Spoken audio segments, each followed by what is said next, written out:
everybody, and welcome back to the I Don't Know Running podcast, where we share our experiences to make running fun and sometimes not so fun. I'm Lewis. I'm a self-admitted lazy ultra runner, and this is another episode of You Don't Know What You Don't Know, brought to you by PT Sports Pro.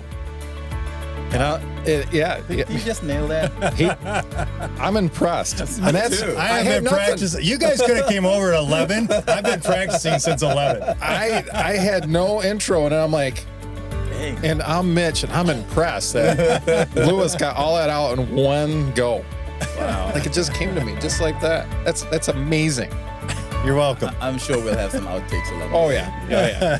Are you done with the intro? I am. That's all I got. He's Mitch. That's it. Mitch. That's all you need. Hey, this is Terence Reuben with PT Sports Pro, bringing you another episode of You Don't Know What You Don't Know.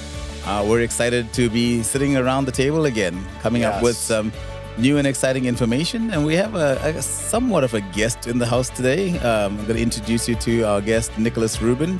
Yes, he has the same last name as me, Nick. Hi, yeah, a new voice. Yeah. But, I had someone tell me the other day at the practice, like, oh my gosh, I'm listening to Nick explain something to a patient, and he sounded just like you. I'm like, ooh, I don't know if he wants to hear that. Well, I'm around you so often that I hear the way that you explain things, and then I just pick it up and end up explaining it the way that you do. But how does it make you feel to be compared, though? Well, I mean, I don't mind it. It's a thing where you as a kid, sometimes you don't want to be compared to your parents. But when you have a cool dad, then I wasn't going to go that far. But Nick doesn't know anything about that. Yeah. Other people might have cool dads. My one's all right. But, he's very well known throughout all of this industry. Yeah. And, I always joke that we're never at a place where he doesn't know people.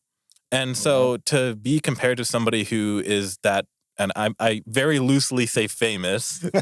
Yeah, he's famous. It is nice to hear. At least locally, but even more so. Yeah. Hey, internationally too. Yeah. I got listenerships in South Africa and in Portugal. Oh, really? I mean, they're my family. I was about to say they're family. Does it count? That's why we're getting listens in. And New Zealand and Germany. I'm taking you guys international. All right. World tour. Next. Yeah. Well, I got to admit, if there is somebody that I wanted to be compared to, honestly, I would say Terence is a pretty good guy to be in the same category as. Aw, look at you guys. Come on. Mitch, your turn. You said you guys. You didn't ask my opinion. I'll make it up on the other end when I have you at the treatment table. Yeah, he's a great guy. He does his job really, really well if it's inflicting pain. Yes, he's good at inflicting pain. Hey, he takes pleasure in it. But did you die? Yeah, that is the too. question. Right. Right. See, it's on my sleeve right here for the camera. Did you die? I've seen him work on people before where he gets this small smile when he sees them going like, well, he knows it's working. That's right. Yeah. He's like, I got this. I got you. got this. Well, His hey, comfort I zone. heard the you say when I heard you say when he's explaining something to patients. What is that exactly? What are you doing? Oh yeah, tell with them a the little bit about practice? your role at the practice. Oh, so my role is like an all of the above. My main role is a trainer, and I work, personal training type of things where I see people come in and we get them on, schedules, and we run them through routines in the gym. But the practice, I do whatever they need me to do, Awesome. For the amount of time I'm there, I'm his. He can, tell me clean the toilets, and I do.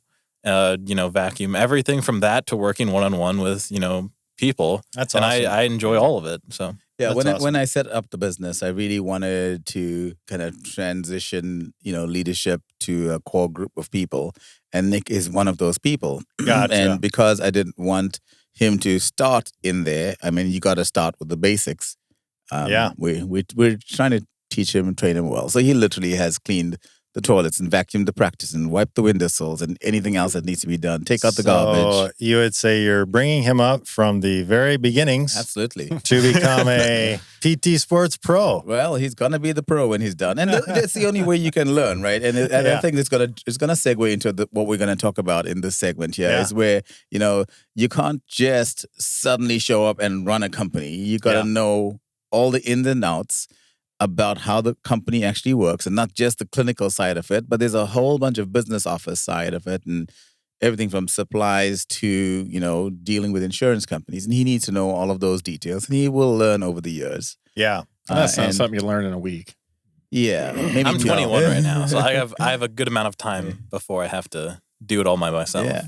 So yeah, like I said, the segue to today's topic, and I'm gonna hold off on actually giving you the title because I have a couple of questions for you guys. So Nic, one of the reasons he's here is because he had this incredible experience this August when we were covering the Michigan Titanium event, Tries for Health event in Grand Rapids, and he started talking about some ideas of what he'd like to see himself doing, just maybe being inspired by those athletes, but also could his journey inspire others? And so I thought, what inspired me to do what I do right now? I've done triathlons and ultras and what have you in between. But with you guys, do you remember what were your first step into this crazy world of sport or multi-sport? I mean, even as you even prefaced us a little bit prior, and honestly, I didn't think about it until now. But as you were describing it, I'm trying to think, and I can't pinpoint one thing, but I will say, that there were several things that inspired me and or drove me and helped to give me a drive. And part of that was, so when you speak of the sport, endurance sports, right? So let's just say endurance sports with a heavy emphasis on running for me, let's say. I ran in middle school, so that's where it started. And that, I don't know that really, maybe that just embedded something in me from that early age to be like, yeah, I think I like this. Now I was fairly quick at that age, even in middle school. So that helps. Anytime you do something, it's easy to like something you're good at. And so I think for me, it's easy to like it because I can be fairly quick at it and not try very hard. And my wife hates me for it, not hates me for it, gets frustrated with me because I can quickly just run out there and do okay. And is this the phase that you call lazy ultra runner? Yeah, because I can be lazy and still do okay, and that sucks because if Mitch busts his butt for all of his races, he puts in the miles, he gets up at 4, he makes sure he gets in the runs. So I am lazy because I don't do all that hard stuff. But so fast forward, I will say that the thing that got me interested were two things that stand out is one, friends that were already doing it, seeing them do it and the enjoyment of being at a race, things like that, seeing the elation of crossing the finish line, stuff like that. And not even in regards to time, just I crossed the finish line. Doesn't matter the race, the what it is, I crossed the finish line. And then it was going to races like you talk about with Mai Tai. Was it Mai Tai you said? Yeah. Going to an event like Western, my gosh, the first time I was there, I had to do it, So so those are a couple of things that stand out. Friends that were doing it really got me inspired to want to do it as well, and then being at an event. What about you, sir? For me, I didn't know better. So for me, so I'm lazy. He's just dumb. Did you run in school? That means I'm both. Huh? Did you run in school? I did not. I was a couch potato until I was 39 years old, basically. Right. So I went to lose weight and then started running because it was a good way to lose weight. And then I jumped in and I did my first race was a 10K and then went right directly from there to a marathon. So I ran a marathon and I just remember, crossing the finish line and just I was emotional. I couldn't believe I actually did it. And that's what kind of drew me in. But I was going to take it a little further. What got me into ultras was when you get into this community and you start meeting people and people are going further. And then the next thing you know, maybe I could do a 50 miler. Maybe I could do a 100 miler, and that was the thing is it took me a few tries before I actually completed a 100 miler. And it was the crazy people around me that kind of drew me in, and just that, and then being at all these races, and I paced and crewed at a lot of races with friends, mostly Lewis, and it's this is really cool. This is awesome. Just the community, we talked about that in one of our last episodes, talking about the ultra community and how people are for each other, and just that feeling. You cross the finish line and everybody is cheering you on, and the people that stay till the end, you know, we talk about being last. Like, last isn't uncool. It's awesome when there are people that did really well in that race and they're still around and they're cheering you on. That's the thing that gets me. Yeah. Yeah, and it's really cool that your stories are quite different, and yet the end result of being able to accomplish something, you know, has been achieved. And I think when we look at the program of, you know, what we're trying to do at PT Sports Pro right now, you know, we're gonna hear a little bit more from Nic, but it really is about how do you take someone with no experience in sport, or maybe a little bit of experience, you know, high school athlete, but maybe not anymore, and get them to do like incredible things. So on that very vague kind of out there, Nic, tell us about this crazy idea that you had. And by the way, this all happened because he spent most of the day hanging out with Dave. So I'm going to throw Dave under the bus right now. This is Dave's fault. This is Dave's fault. Yeah, well, that was the official story. I don't know if I've ever actually told you this, but I kind of used Dave as my excuse. Here we go. Okay, Truth comes out. But so we spent the whole day at Mai Tai, and about, you know, 2 weeks beforehand, I was pretty heavy, like, you know, 260, and I was like, I need to drop some weight because I can't keep going up. And at this rate, I was slowly going up. You know, it's not like I'm gaining weight a ton, but if I continued, it would have been bad. So I started going to the gym, you know, usually weightlifting because that was what I was comfortable with. That's what I did throughout high school. I played soccer in high school. Never really did track or cross country or anything like that. But you played soccer all the way, like from kindergarten. So when the boys were little, I told them they could play any sport they wanted. So I'm a pretty liberal dad. Any sport they wanted as long as it was soccer. Okay. So they both played soccer or football. Well, yeah, that's good. No, soccer. You gave options. Soccer is the official word. Is it? Those British are kind of lost in football. Okay. I just wanted to see. But, you know, I was athletic, but I had stopped after high school, and I was still eating like I was an athlete. You know, that was the big thing. But on the day of Mai Tai, I got out of there at late at night, because like you were saying, I stayed until almost everybody was done with the race. Yeah. And then I was like, Nic, I'm going to have you get a little bit on top of your mic as well. Yeah. I was going to the gym, actually. So it was like 11 p.m. and I was like, I want to get this bike ride in. It wasn't a lot, but for me, I wanted to do this just for me, to prove to myself I can do these things. So that a lot of the stuff I do is about schedule. It's about discipline and proving to myself that I can do these things. And I was thinking, how cool would it be to, you know, complete an ultra like that? But I thought to myself, like, I don't race. I don't know anything about racing. I've been there. I've volunteered and helped out, but the most I've done is a 5K.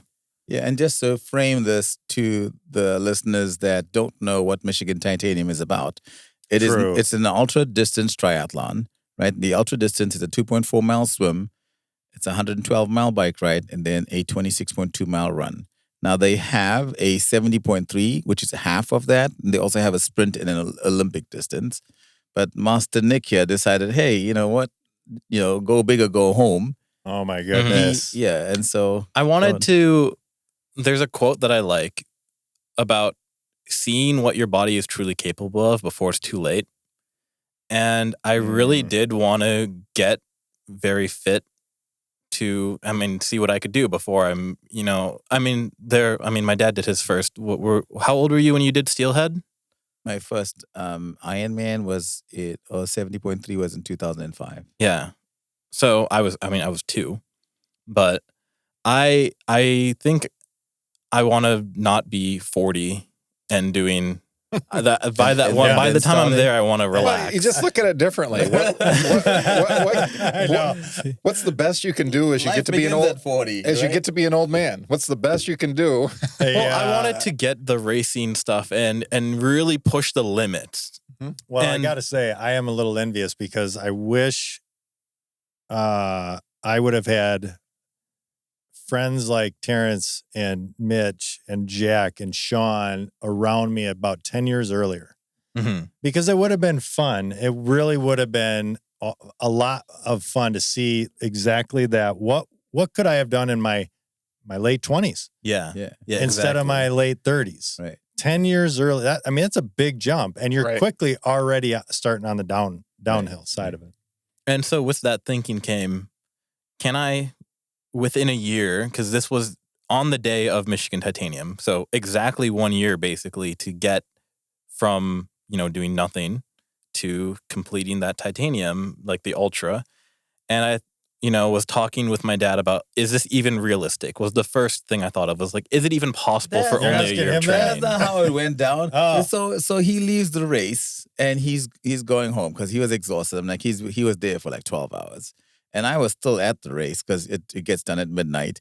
So then he decides to go to the practice and drop off some stuff. And like, oh, well, I'm going to clean up and then I'm going to do this bike ride. So he cleaned the whole office at like 10, 11 o'clock at night. To be fair, doing that meant I didn't have to go in the morning. So I got the day off the next day. So then I get home at like around midnight and he's still up. He goes, I think he just came out of the shower or something. And we're standing outside the shower. He goes, Dad, so I just had this idea. Yeah. Oh my goodness. But the first question I had to answer is it possible? Because the first thing anybody does when they have a question, they Google it. And so I was like, how long do you have to train to do it and stuff like this? And it was saying 2 to 3 years. And I'm like, I'm surrounded by people like you and Dave. We're gonna call it an ultra, right? Yeah, right. Ultra distance. I'll just beep. Yeah. Okay. No. Yeah. Well, the 140.6. There you go. We'll call it. We'll call it an ultra, yeah. And so it was saying 2 to 3 years. And I was like, well, I'm surrounded by people who will definitely figure out a way to get it in 1 year. I wonder when you kind of like, I think I made a mistake telling my dad. Every day. Yeah. I have to keep like double checking. Like, do you sure you want to do this? The amount of times he's asked me if, like, I'm giving you an out right now. Do you want to drop out at any time now before we go public? So today is the day that the outs are over. Yeah, because it means that whenever this is live, it's out there. Right. Yeah. And so the idea is, to create this journey, right, for an individual like Nic, who goes from not doing any sort of multi-sport. I mean, he was a really good soccer player till about 10th grade, and then he stopped playing. And then, he's done nothing in the last 6 years or so. How do you take someone from zero to sports pro is what we're going to call it. So 0 to sports pro. How do we take someone with no experience into an ultra distance triathlon? And so we've been talking to John Mosey and John Conkling from Tries for Health, who put on that event, and they're excited to support us in this journey. So you'll be hearing a little bit about them. We'll probably bring them into the studio at some point as well. Yeah. But the bigger inspiration is, how do we help others who think, you know what, I can't do that. I'm out of shape. I'm too old. I'm too young. I'm too whatever. Yeah. Too lazy. Yeah. So it can't be done. And so Nic is hopefully going to show them how, and we're going to document his journey throughout all of this to see how we can inspire others. And of course, in true, Reuben fashion, he's like, his incentive to do this is just, it's not about him. It's like, how do we create the greater good? How do we create a healthier, community? By engaging people, by showing them, like, even if you took one of those components, if you put your heart to it, and you surround yourself with the right people, can you achieve that objective? Yeah, you surround yourself. All the wrong people. Yeah, I was just going to say, you surround yourself with the wrong people, you get signed up for all kinds of stuff. And then you get yourself surrounded by the right people in order to accomplish it. What would make this better is if it was a father-son journey where I think so. He signed up. Oh, too. my goodness, Don't yes. you think? 100%. Are your racing days over? What do you think? Oh, my racing days are not over. Far from it. You've been a little busy to train for racing now, that was true story. That was a good call out. I think let's go with never say never. I think we need to have the second episode of this be Terrence's commitment to be racing alongside his son. Yeah, I've thought about it. The thing is, I really wanted to show, if I can do this, anybody could do it type of mentality. But I also wanted it to be uniquely, like, kind of, I don't want to say my thing because everybody's helping me, but I wanted it to be it's a personal journey as much as it is a, very public journey. I'm proving to myself that I can still do these things, and it's a lot of willpower, but it's very personal for me, and I wanted to kind of keep as much of that as I could while also, sharing that steps that I'm taking with everybody. I love it. I think it's. Thank you. I think it's. It was close. They almost had me signed up for next year's race. I gotta bail you out. Yes. He is good to you. I'm gonna have to a little too much. But here's the thing, though. I gotta step up my game. I like that you. I actually like that you.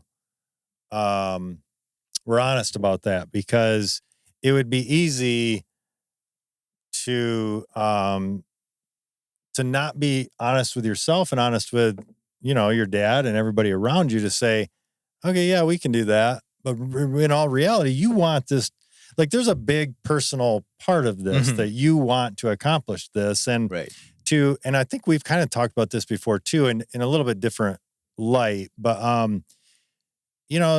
you need to be able to celebrate this. And this isn't a you and dad thing. This is a you thing. Exactly, and I think that's really good. That I was trying to think of a nicer way of saying but that. No, it's hard. No, you did great. Yeah, it's hard to say it in a way that's not, that may sound a little bit like. I want him to be there as my dad, and I want him to support me as my dad. Yeah. But I don't necessarily need him to race with me. Yeah. And I've intentionally even said from the coaching standpoint, because him and Dave have a really good relationship.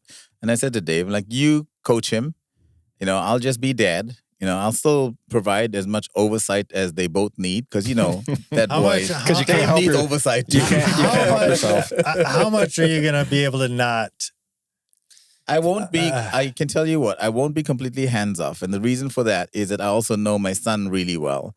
And there's certain things that he needs to know, like, now and delivered. Okay. So I just want to help make sure that I can get him and Dave on the same page. Because Dave has had lots of conversations with Nic up to this point, and I think he's doing a great job. So I'm not concerned about that, but I want to be, I am on the standby so that Nic doesn't feel like he's being abandoned in his quest to do this. Yeah. The whole idea of treating you like a pro is that we are not creating the ideas, but we can certainly help you execute them. And so we surrounded ourselves with a really good team, as you guys know, where we not only can help take your idea and help evolve it for you and make it personalized for you, both from a training standpoint and from a injury management standpoint and from a testing standpoint. We want to be able to put all of those things together so that it makes sense for the individual that's wanting to accomplish that. The beauty of that too, though, is you can still train together. Absolutely. So my plan is to train with him. You ran with you biked with the Agars today. Yeah. There's nothing that says that you have to go out there and do all that yourself, like as far as the training, and that's where the fun is at anyway. And group rides and group runs and that stuff. Yeah, I've been finding a balance of training with people, and I also very much like the quiet as well. The solitude. Yeah, I do. I do sometimes like, because on long rides and runs, it is nice to kind of just have some peacefulness and and just think and be there like that. So I find a balance of both of them. Yeah, and the thing I think, like, right now, going to the gym, you can throw on some headphones and listen to your stuff, and you can work out alone.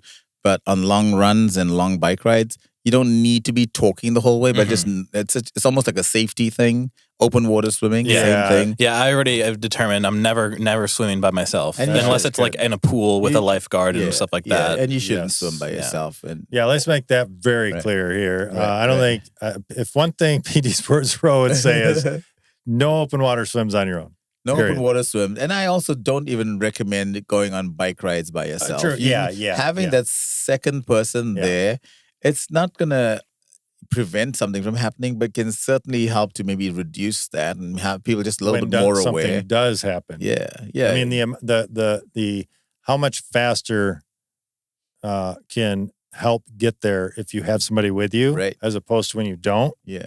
Oh my goodness, And sadly, the reality of being out there and training on the roads. I mean, even today, there were a couple of people that no one totally buzzed us, but they certainly went by us at speeds that were not the speed limit. Yeah. And and so I stuck on Jeff's back wheel just so that Johnny doesn't skittle in the back there, And it was hairy, but it was, we still had a good ride, and it was windy as well. So then you're shifting and moving, and true. Not related with Johnny facing back towards you. He got the best view. Me. I Does he talk? He talks. I was just going to say, no wonder you're tired. You were talking for the last how many hours? 3.5 hours. Yeah. No, but I think this whole journey of the whole journey of what can we accomplish with the right people at PT Sports Pro, right? So, we've got, Kerry Stewart, an accomplished coach and personal trainer, Todd Buckingham, an accomplished, exercise physiologist and also personal trainer. And the tools that they have is only going to complement the things that Dave has to then bring to Nic's plan and program. And we're actually talking to a registered dietitian right now to bring on board as part of our team. And she's really good. She's young. She has her own company right now, a small company that she just started, but she does not have the access to the athletes the way we do. Yeah. And we feel that our athletes need that, kind of advice as well.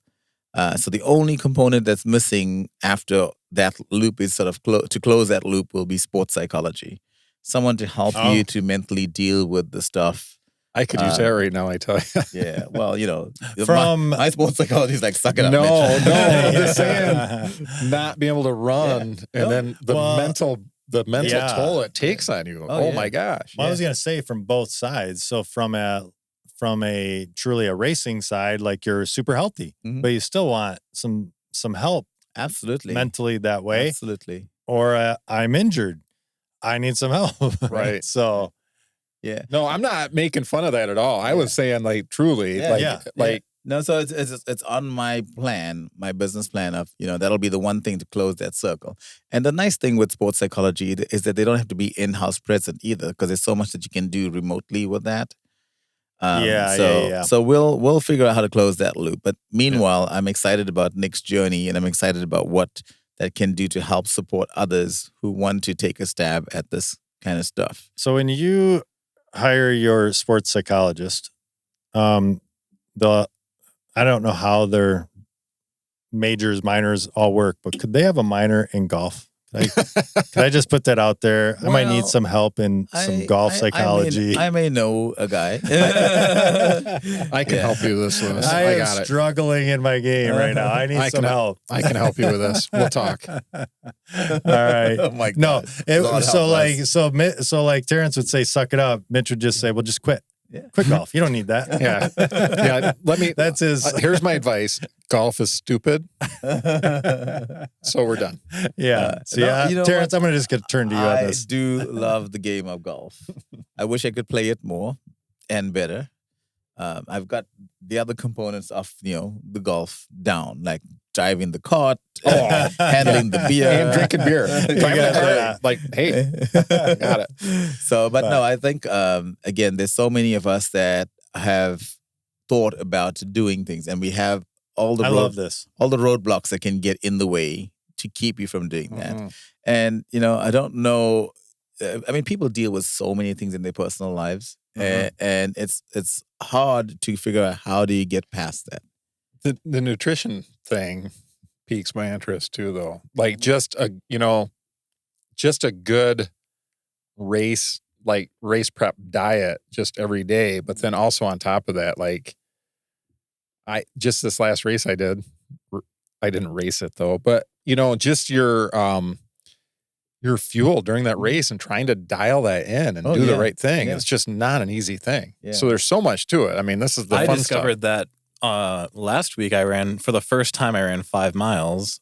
This was outside. Yeah. No, not outside. This was the first one of all time where I did it indoors. On the Alta G? Yeah. Oh, okay. And about 2.5 miles in, my stomach was rumbling, and I was like, "Oh my gosh!" Welcome to Mitch's world. Yeah. And so I actually asked my mom, because she was there working out. I was like, "Can you grab me see whatever's in our little kitchen area?"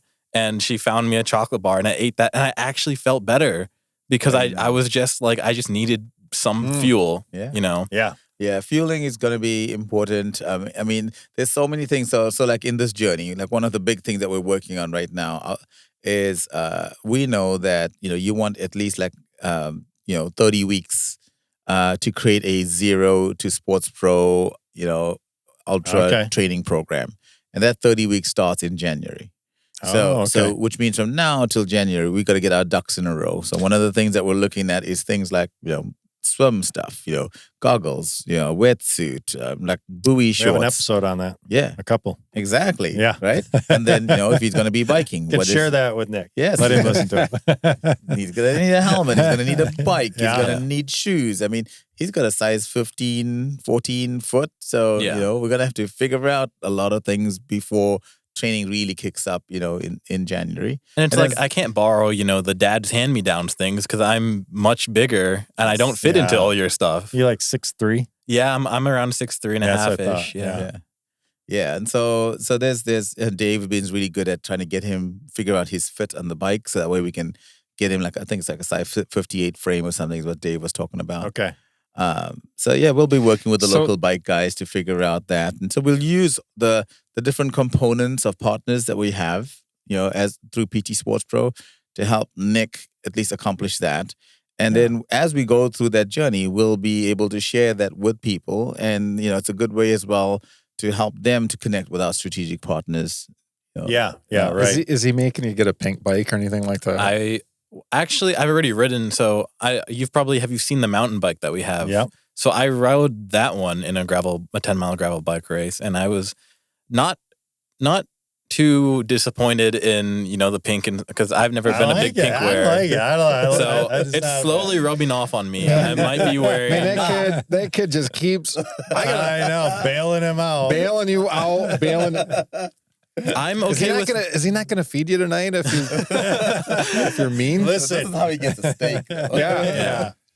But I like the pink. It's a tasteful pink. It's not. Yeah. It is. It totally is. But it's fun to jab. I like the when it's an accent though. Okay. Primary pink is a lot of pink for me. I don't think that's what he meant. Yeah. But primary pink is a lot of pink. Yeah. And so sometimes I like, a little bit of pink, and I love the Tell them your dad has taste. I mean, things have been done tastefully. We'll see about that. Thank you. There we go. Finally. Yes. now it's just a, I don't know, what's not a ribeye? What's right. a little less than a we're ribeye? downgrading to the skirt. Pork chops tonight. So no, I think the equipment matters, and oftentimes people will get into like bad equipment. You have goggles that don't seal. You have wetsuits that don't keep you afloat or give you the confidence in the water, or they're too tight, or they're not fitting right. And then we think, this is just not for me. So how do we dial it in? How do you have people understand that, there is a way to size everything just right, to wear everything just right? I had a road bike, and I don't think it was ever fitted for me, and I was never comfortable on it. Yeah. I got rid of it. Makes a big difference, for sure. Yeah.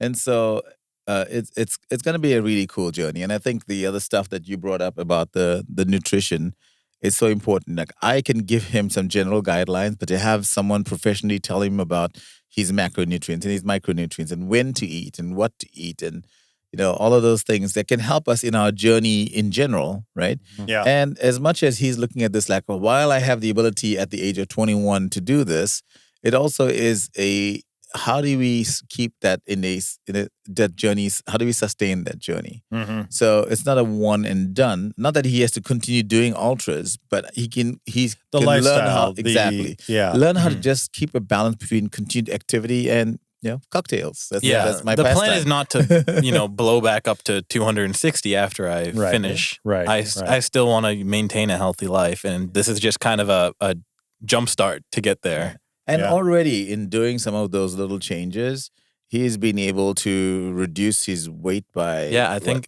I went to the doctor the other day, and the person who does your blood pressure and all that stuff before you actually meet with the doctor, they're like, "Did you know you lost 20 pounds since the last time you've been here?" Oh wow! And so I was like, "I did not know that." That's awesome. Yeah. And the thing is, because he's such a big guy, it's easy to let the scale climb and just notched up to I'm just a tall big guy. Nick's always sort of like carried his weight well. Yep. But no, now that he's weighing 20 pounds less, he's moving a little bit better, and other things, help as well from a health standpoint. You sleep better, you breathe better, you don't huff and puff up and down the stairs. Yeah. So, well, this is exciting. I'm looking forward to updates. I'm assuming that we are going to get somewhat consistent, like maybe every month or two. Yeah, something along the way. Absolutely. And like I said, because I'm looking forward to like maybe after like 1 month. Yeah.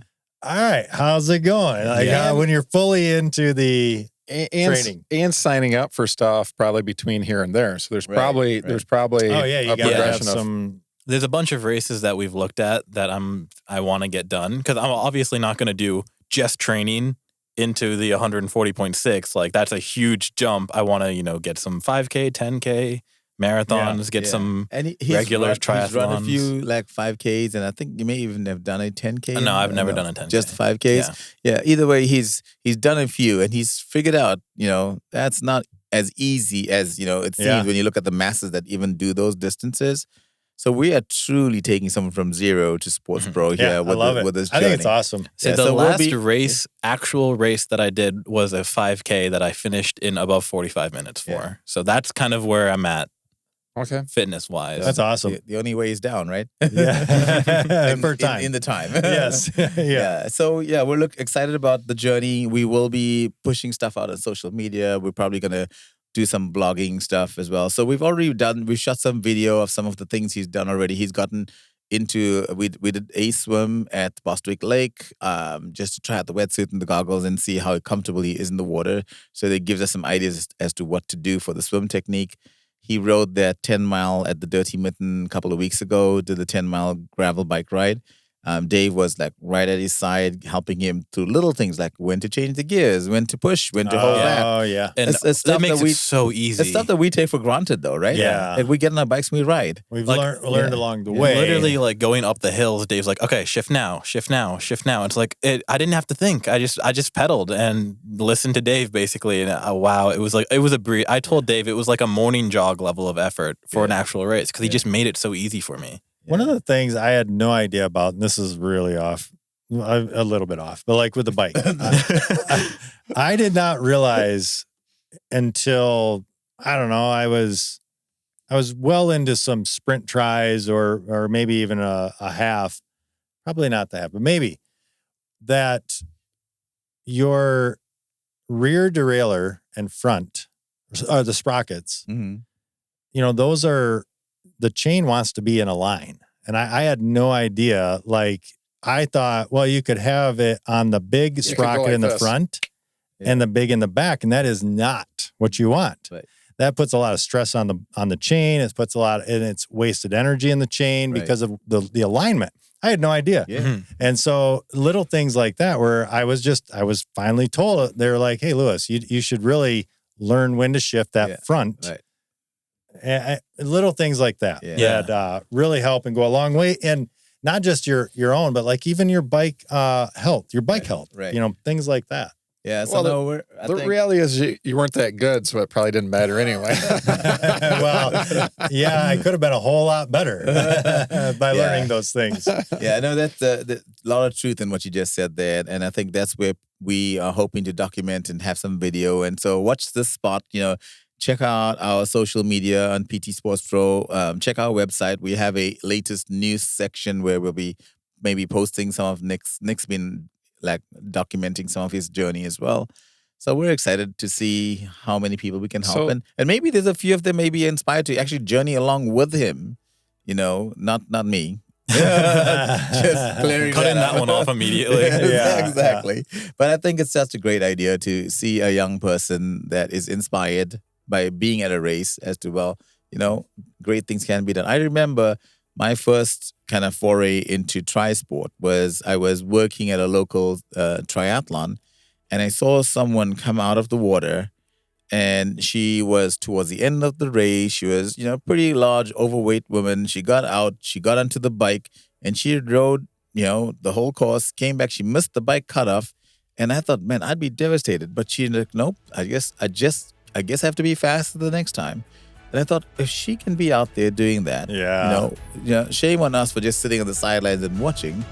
And so that inspired me to like, okay, I want to train, but I also want to work with people that, that want to do it. There's some of us that just take our abilities for granted as well. And we're all about that. If I'm not on the podium, why should I even do this? Yeah. And then there's the rest of us that just want to go out and have a healthy day.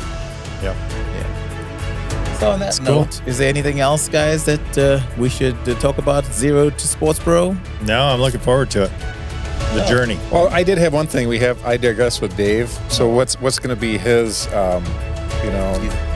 going to have to. Oh yeah, I should think of a catchphrase. We got to think of a catchphrase for Nick. To be announced soon. Yeah. So this has been another episode of PT Sports Pros. You don't know what you don't know.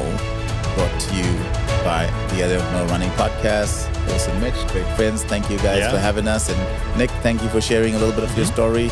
We're looking forward to seeing you come back and share more, and we're going to follow your journey. And now you know.